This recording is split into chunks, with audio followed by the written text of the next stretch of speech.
What's up, fight fans? Thank you, as always, for passing by the channel. Much appreciated. If you live in the UK, fuck me, this weather's been amazing. This weather has been amazing. I've obviously been in Africa for a couple of years, so I'm used to it. I'm not used to it here, though, in London. And it's just, you just don't want it to stop. People are complaining that it's too hot. Are you crazy? 4 months ago, it was snowing. Shut up, enjoy it. All right, let's talk Dillian Whyte versus Joseph Parker. I did a video on this fight when it was announced. I can't remember when it was announced now, a month ago maybe. And when is the fight? The fight is, what, 3 weeks away? So not long to go. I think I'm accredited for it, so I'm going to be press ringside watching it, and I can't wait because I think it's a decent card, right? You get to see Brooke, you get to see, maybe not in the fight we want, but I think Derek Chisora Takam is going to be war. I don't see how that isn't fight of the night. I can't see how that fight doesn't do fight of the night. And if this was the UFC, which it obviously isn't, but if it was, you'd be getting fight of the night bonuses. And I feel like maybe Eddie Hearn should look into that. Maybe give fight of the night bonuses. Maybe he does do that. Maybe behind the scenes he gives people an extra 100 grand, 200 grand if they put on a good performance. Who knows? Anyway, back to this one.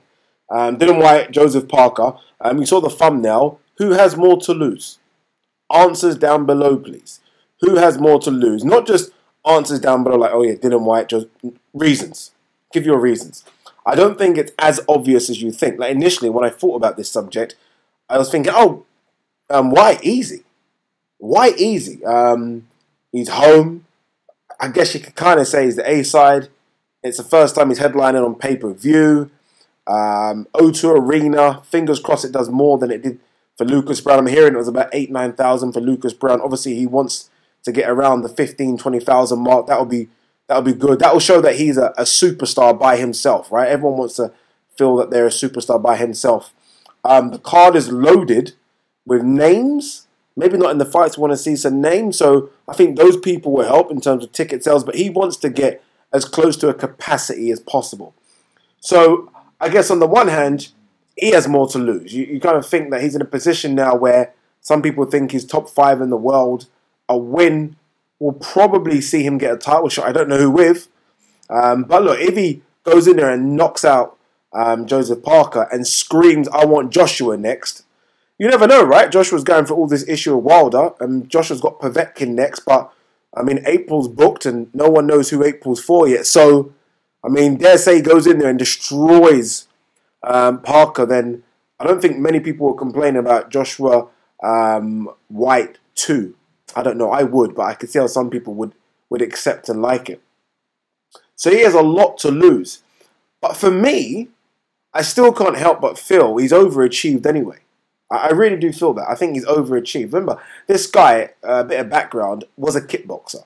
A very good kickboxer, but was a kickboxer. Had hardly any amateur fights, turned pro. No one knew who he was when he turned pro. I mean, he didn't get the big song and dance like some of these Olympic fighters. Turned pro, done it the hard way, had that issue where I think he took like hydroxycut or something and got banned for the sport. So he had like that dark cloud over him. And then fought Anthony Joshua, big night, big fight, got knocked out, and he could have easily become one of those Anthony Joshua victims that no one knows of, right? He could have literally disappeared. He could have had a couple of fights at York Hall, and you would have said, you know what, his big song and dance was the Anthony Joshua fight. But no, he's been able to build himself back up to a point where, I mean, Eddie Hearn said he was the 3rd best heavyweight in the world. I don't agree with that, but I mean, I feel like he's massively overachieved from where I thought he was 4 or 5 years ago, where I thought he would go.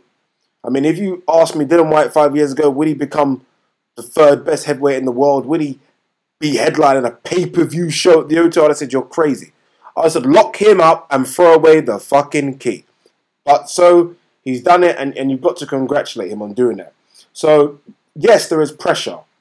But like I said, I think he's overachieved. But again, he would have set different targets and standards now than he would have 3 years ago. So his target and standard is to win a world title, headline more pay-per-views, and make 7 figures every single time he fights until he retires. So bearing that in mind, he's under pressure to perform. But let's not forget the pressure Joseph Parker's under.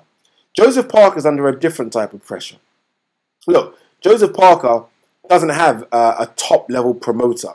I mean, is it Dave Higgins? He's promoter? Dave? John? I can't remember anyway. But his promoter talks a lot, but they're not big-time promoters in the world of boxing. They're just not.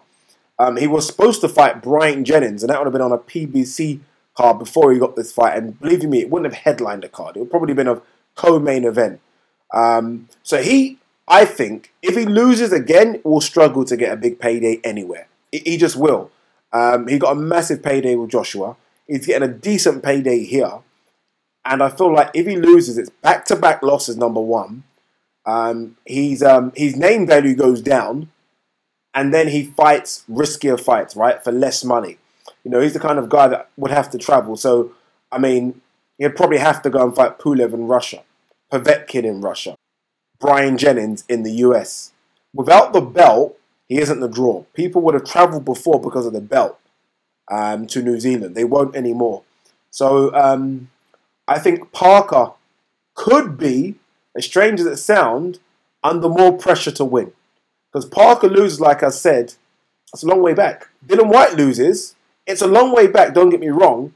When you've got a promoter like Eddie Hearn, who has shows all over the place, stateside and in the UK, with this new DAZN deal as well, Eddie Hearn will build him back up again. Eddie Hearn can do that. We know that. He's done that before to fighters that have lost. You can build him back up again. Joseph Parker, can he be built up again? 2 losses back to back? I'm not sure. But what do you guys think? Who has more pressure? And who has more to lose? I'm split. Honestly, I'm split. I don't think it's as obvious as you might think. Initially, I was thinking Dillian Whyte, but then I think if Joseph Parker loses, that's it. That really is it, and it starts all again. If Dillian Whyte loses, I think he can be rebuilt. I really do. But let me know what you guys think. Peace.